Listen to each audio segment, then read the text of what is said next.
आज हम कुछ ज्योतिष चक्रानुसारेण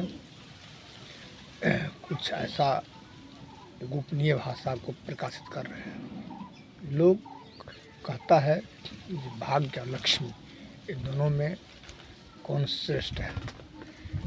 दोनों श्रेष्ठ है, लेकिन लक्ष्मी जो कुछ देने में समर्थ रहती है वो वही जो उसके भाग्य में रहता है।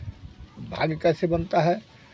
तो जो कुछ हम कर्म कर रहे हैं, शुभ या अशुभ, उसी का परिणाम जो है सो भाग्य रेखा निकलता है और वही जो है सो प्रेरित करता है कर्म को।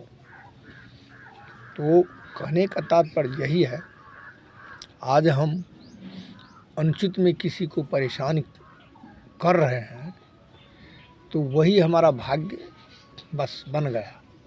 फिर आगे जन्म में या इस जन्म में भी शुरुआत जब पहले वाला समाप्त हो जाता है, पूर्व जन्म वाला तो शुरुआत हो जाता है, तो बस वही परेशानी हमको भी आएगा।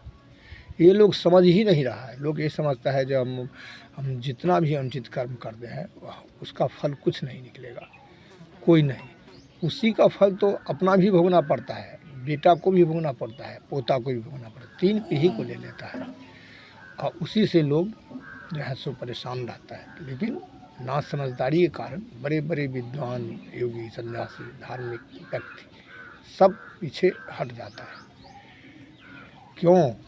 तो उसको विद्या पास में तो है, लेकिन ज्ञान का अभाव है, बुद्धि का अभाव है, इसीलिए ऐसा होता है। विद्या पढ़ लेना कुछ माने साधारण बात है, पढ़ लेंगे, लेकिन यदि बुद्धि नहीं है, ज्ञान नहीं है, तो उसका तात्पर्य रिसर्च हम नहीं कर सकते हैं।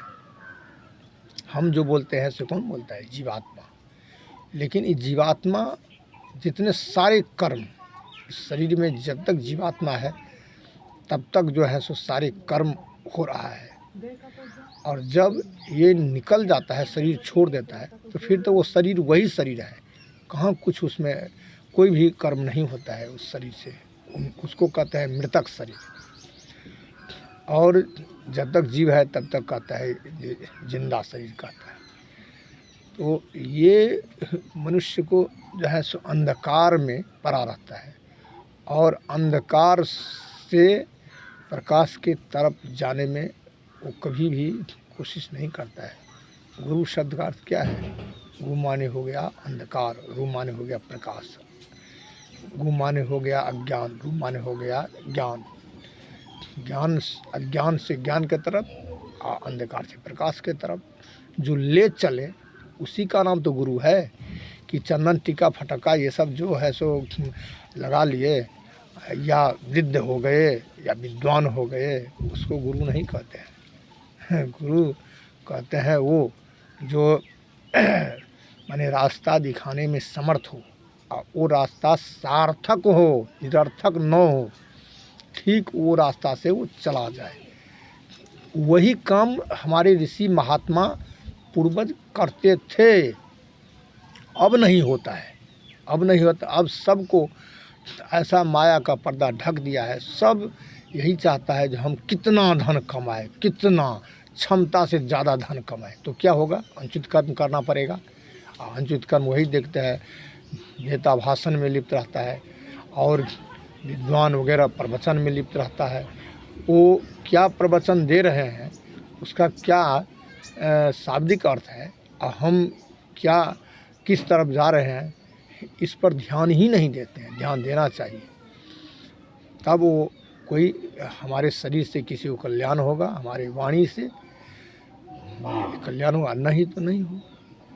अब हम अपने वाणी, जब तक हम किसी भी शास्त्र, कोई भी शास्त्र उठाए, जब तक हम ज्योतिष शास्त्र को आगे नहीं करेंगे तब तक वो सब निष्फल चला जाएगा।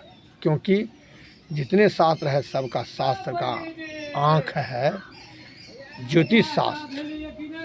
हम आँख नहीं रहेगा तो सारा सूना है। अब हम अपनी वाणी विराम देते हैं।